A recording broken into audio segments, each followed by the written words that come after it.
Hola, esto es Semana 420, un reporte donde cada 7 días revisamos una selección de noticias relacionadas con la planta de cannabis y sus múltiples intersecciones en nuestra sociedad contemporánea. Soy Osvaldo Olivas para Semana 420. El objetivo de este reporte semanal es aportar al entendimiento, al conocimiento en torno a una gran cantidad de temas relacionados con la planta de cannabis. El objetivo aquí no es promover el consumo, cultivo, en ninguno de los usos de la planta, ya sea uso adulto, uso medicinal, uso industrial. Aquí de lo que se trata es de seleccionar algunos de los temas, de los hechos noticiosos o temas noticiosos de los últimos días y tratar de ir más allá de los headlines en torno a esta polémica planta que tiene muchas intersecciones, cruces en nuestra sociedad en distintos temas. Y en esta edición de Semana 420 del 21 de marzo de 2026 comenzamos con una noticia sobre un estudio que estuvo circulando en algunos medios y apenas va a circular en otros, aparentemente, en un reporte de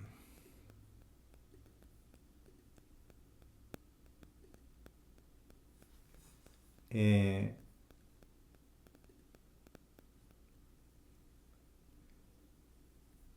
los medios australianos, bueno, en este caso, pero es un reporte que indica que un paper, un estudio publicado en The Lancet, señala algunos detalles sobre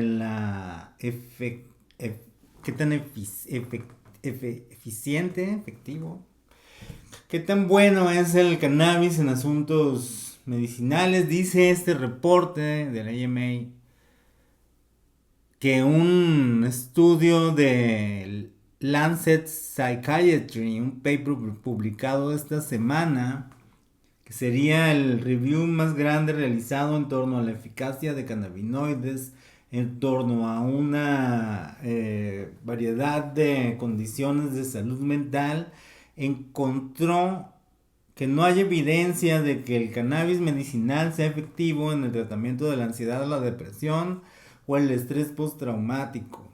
El estudio viene luego de que esto ya es aplicado a asunto de Australia. Vamos a ver este estudio. Aquí está The Lancet. Es un medio muy reconocido en su edición de abril de 2026. En volumen 13, issue 4 de Lancet.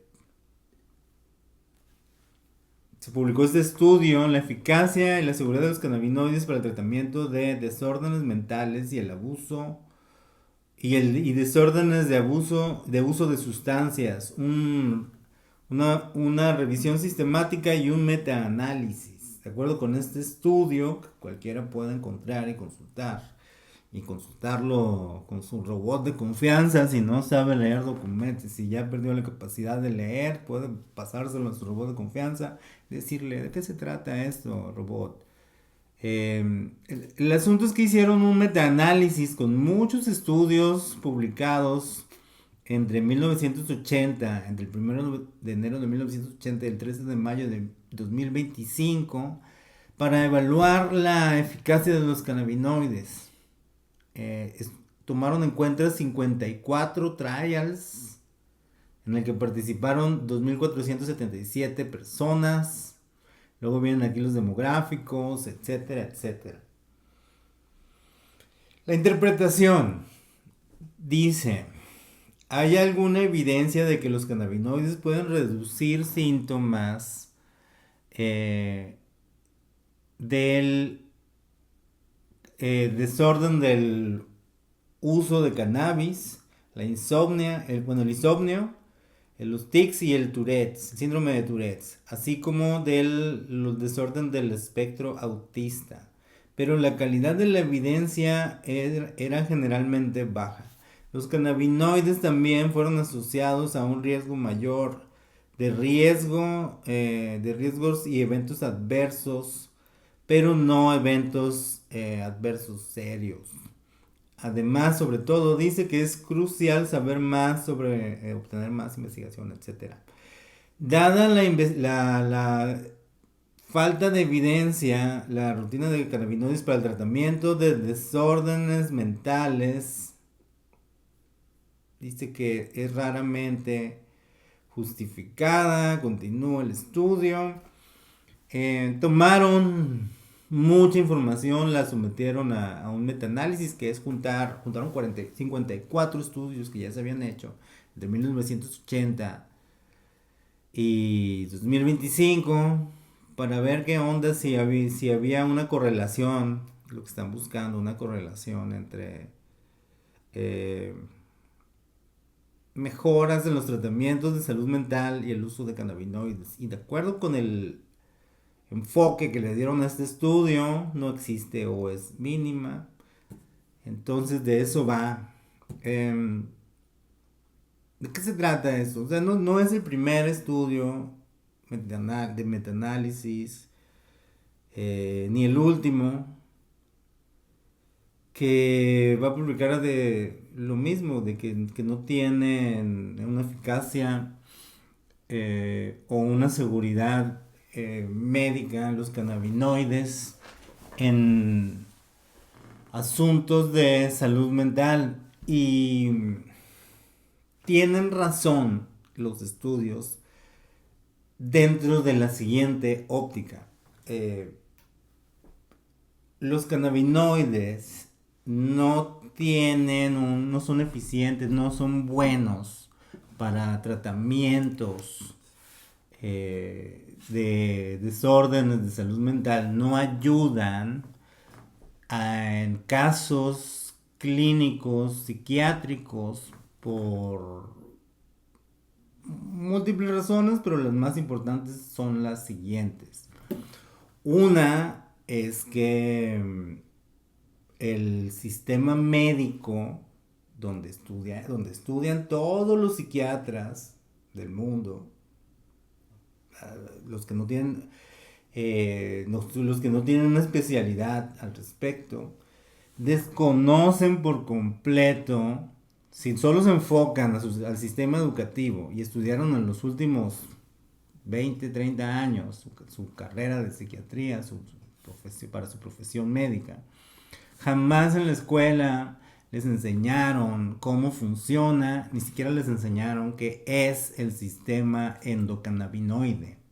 No existe en la academia médica el uso de los cannabinoides con fines médicos, porque no está integrado el conocimiento del sistema endocannabinoide a los programas de educación médica alrededor del mundo. Esto no es exclusivo de esto. Entonces, bajo esa óptica, los cannabinoides nunca van a funcionar porque no se van a adaptar a los cuadros establecidos para los medicamentos con los que trabajan los psiquiatras, para los que les enseñan a trabajar, que son los opioides, que son los benzodiazepinas y todos estos medicamentos que les encanta prescribir, y que eso sí no le ven problemas, creen que sí ayuda.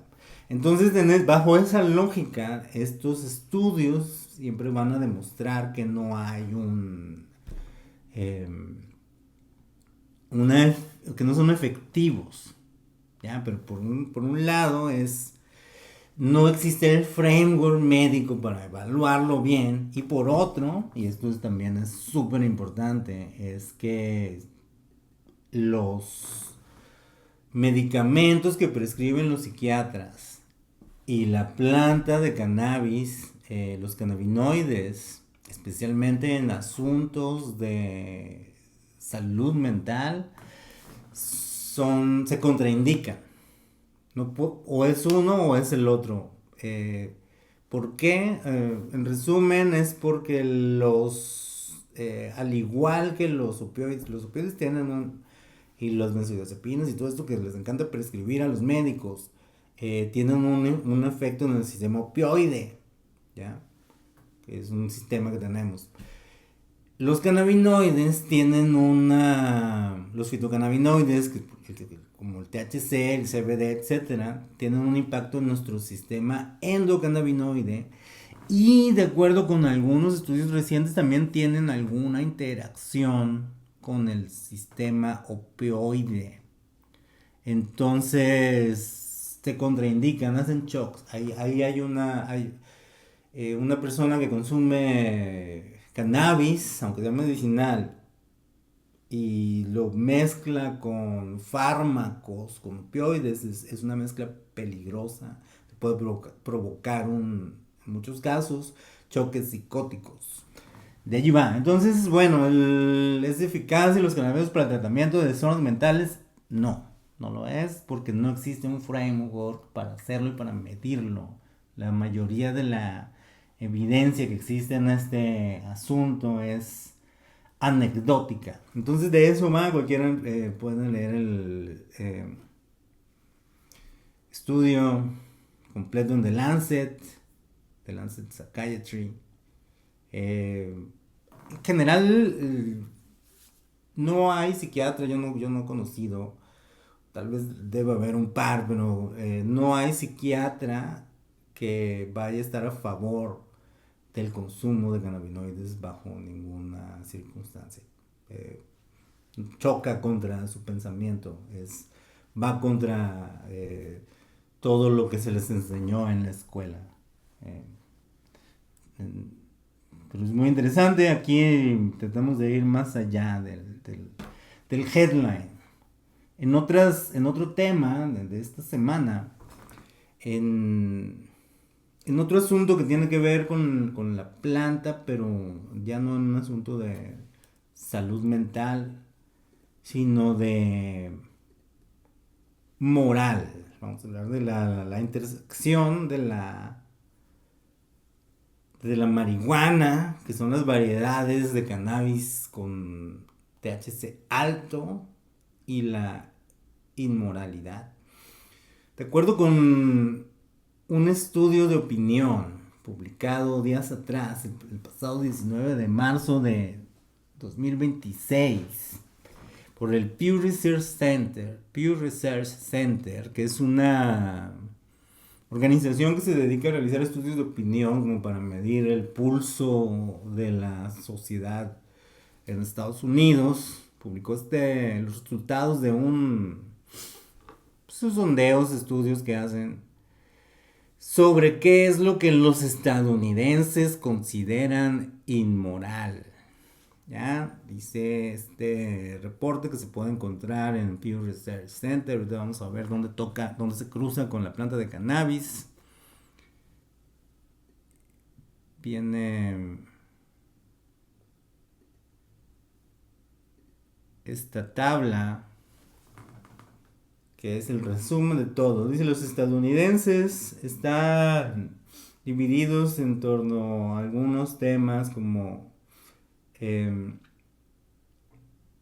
estar casado y tener un affair, o sea, engañar a tu pareja, ver pornografía, tener un aborto, la homosexualidad, la eutanasia, la pena de muerte, el gambling, o sea, las apuestas, castigar a los niños a la antigua, ¿no? Como los baby boomers, o sea, con nalgadas, el uso de marihuana, divorciarse, ser extremadamente rico, tomar alcohol, usar fertilización in vitro, el uso de anticonceptivos y comer carne.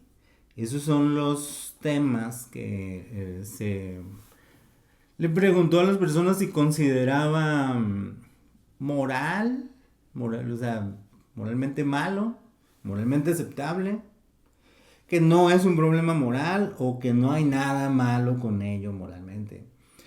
Y el uso de la marihuana queda en moral, el 23% de los que participaron en el sondeo, que fueron, vamos a ver, vamos a ver los datos del sondeo, cuántos participaron.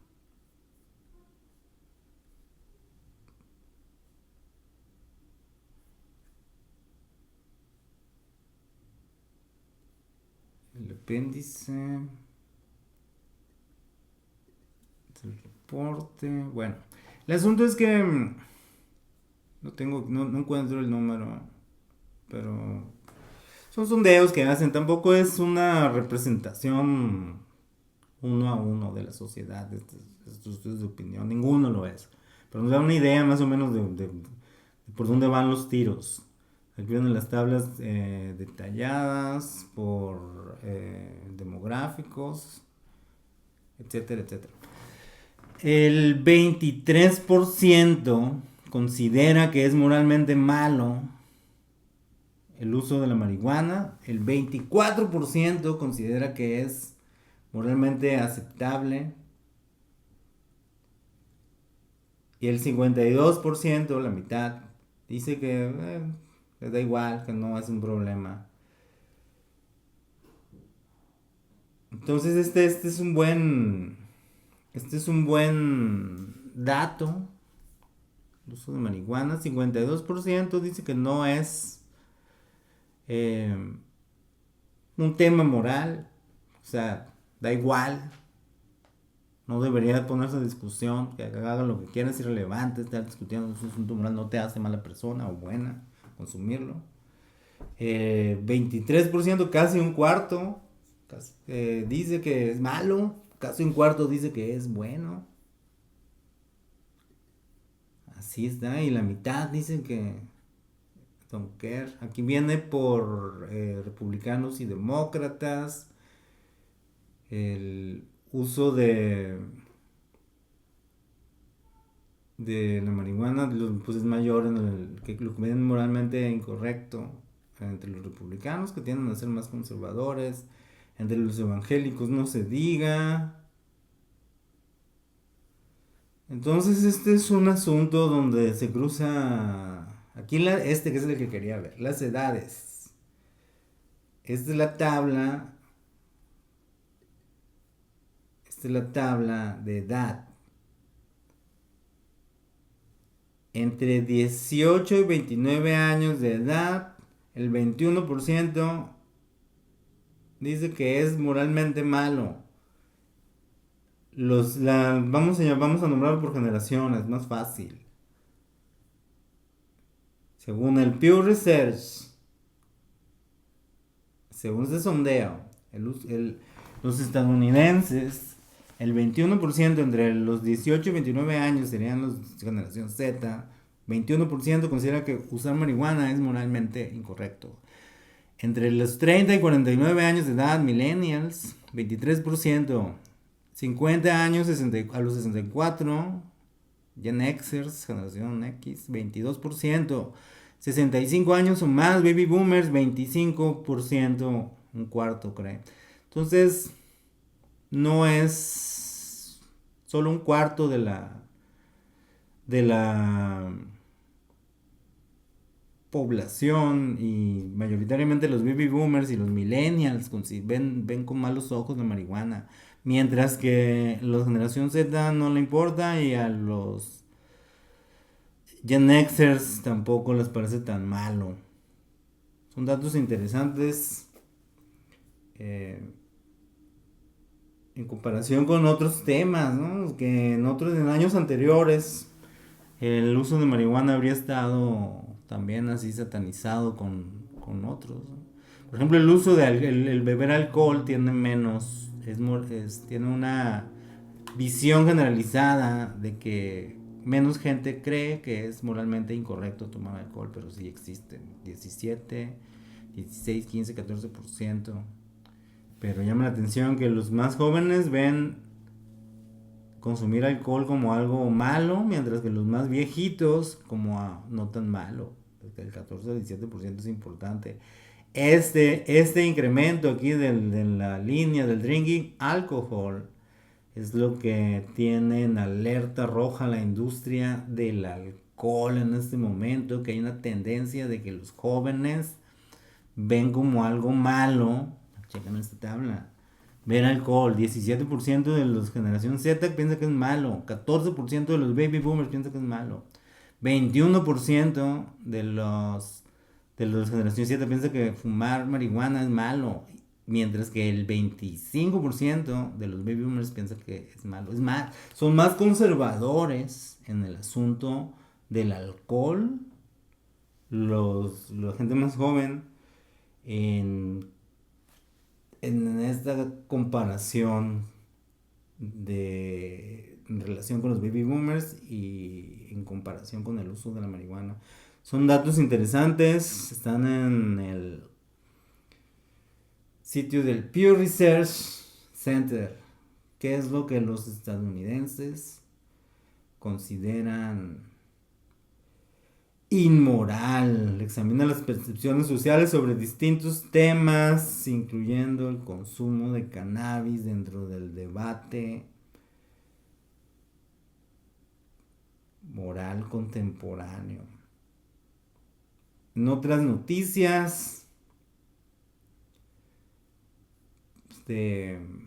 relacionadas, una noticia más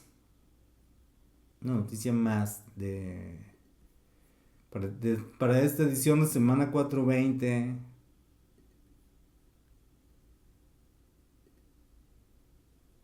del 21 de marzo. En Uruguay fue el primer país del mundo. Esta noticia es del Uruguay. Hace más de una década, durante la administración del ya fallecido presidente José Mujica, fue el primer país en legalizar el cannabis, la marihuana, o sea, el cannabis de uso adulto, el cannabis alto en THC, a nivel federal. Es el primer país en legalizarlo. Después lo hizo Canadá, fue el segundo. Pero primero fue Uruguay, este país de Sudamérica. Y además no solo se legalizó, sino que se creó el mecanismo de acceso a la planta, el mecanismo legal de acceso a la planta, para que la gente, las personas, los adultos, ciudadanos uruguayos exclusivamente, residentes allá, que quienes así lo quisieran, pudieran comprar por la vía legal en farmacias. Es un modelo en el que el Estado, el gobierno está muy involucrado. Un reporte reciente publicado en el Uruguay señala que el 46% de los consumidores en el país, la mitad casi, lo adquieren por la vía legal según el IRCA. Un reporte del medio de la noche indica que el organismo presentó un informe a 11 años de la aprobación que regularizó el mercado de la marihuana. Uno de los principales hallazgos de esta investigación surge que Uruguay consolidó un mercado regulado efectivo con una expansión sostenida de sus vías legales, que pasó de ser la vía de acceso en 2014, que era un 6.7, una reducción, voy a volver a leer. Dice, con una expansión sostenida de sus vías legales y una reducción sustancial en el narcotráfico clásico de marihuana prensada, que pasó de ser la principal vía de acceso en 2014 a representar un 6.7% en 2024. Sobre el mismo tema. Entre las principales conclusiones del informe se desprende que casi el 38% de los consumidores obtienen cannabis principalmente por vías legales. Este es un reporte de hace unas horas de Canal 5, Uruguay. Junta Nacional de Drogas presentó evaluación sobre regulación del cannabis. Las principales conclusiones del informe se desprende que casi el 38% de los consumidores obtienen cannabis principalmente por vías legales. En 2018, ese porcentaje era de 27%, lo que significa una suba de más de 10 puntos porcentuales en pocos años. El documento también señala que el narcotráfico de cannabis prensado cayó a menos del 7%, cuando hace 10 años atrás rozaba el 60%. Así lo indicó en rueda de prensa el secretario general de la Junta Nacional de Drogas, Gabriel Rossi. O sea, todo lo... Estamos viendo un reporte de la televisión del Uruguay. Que tiene que ver con el mercado regulado ha incidido positivamente para que las personas que deciden consumir cannabis lo hagan dentro de un mercado seguro que vincula además con medidas sanitarias que proveen un producto que es sanitariamente rentable desde el punto de vista de la salud, con todas las garantías para que la persona que decide consumir lo haga de la mejor manera. Hoy por hoy tenemos... Eso explica muy bien el modelo de legalización del Uruguay. En lo que es el mercado regulado de las farmacias y de los clubes, un 38%, y tendríamos en lo que se denomina un mercado gris, el resto que es quizá para la tercera evaluación dentro de unos años, tengamos que ver cómo evoluciona. Tenemos que disminuir lo que es este mercado gris. El mercado gris es cannabis de origen legal que llega a consumidores que tal no lo consiguieron de manera legal. Y aumentar el mercado regulado. Un ejemplo de mercado gris es la persona que, sin estar registrada dentro de los mecanismos legales, adquiere el cannabis a través de personas que sí lo están. El informe indica también que el número de farmacias habilitadas en todo el país para la venta de cannabis, 40 en la actualidad, sigue siendo insuficiente, sobre todo porque hay departamentos en los que no hay ninguna. Si bien Rossi destacó que la regulación del cannabis ha sido exitosa y no ha generado un incremento en el consumo, aclaró que eso no implica que el gobierno esté pensando... No ha generado un incremento en el consumo, dicen los datos oficiales del Uruguay, que tienen todos, ahora sí que la información, la data, dirían, porque pues, lo legalizaron y lo pueden medir. Pensando en la legalización de otras drogas, pero que sí es necesario trabajar en la regulación de mercados de sustancias que ya son legales en la actualidad. Uruguay tiene experiencia en regulación de mercados, tenemos una regulación muy exitosa también del mercado de tabaco, que no es similar a la regulación de cannabis. Tenemos una experiencia que siempre tenemos que mejorar vinculado a la regulación del mercado de alcohol y estamos trabajando, de hecho este gobierno ya lo ha hecho. Bueno, de eso iba. Entonces, interesante lo que ocurre en el Uruguay, que a 11 años de que el presidente Mujica legalizó el cannabis, es una historia muy interesante. Él no era... aunque el señor se veía medio hippie y tenía un Volkswagen, un bocho, un escarabajo, Fusca era de hecho. No lo veía con buenos ojos a la planta de cannabis, la veía como una droga, pero tras un caso que hubo en Uruguay de violencia, hubo un caso en el que violencia relacionada con el tráfico de drogas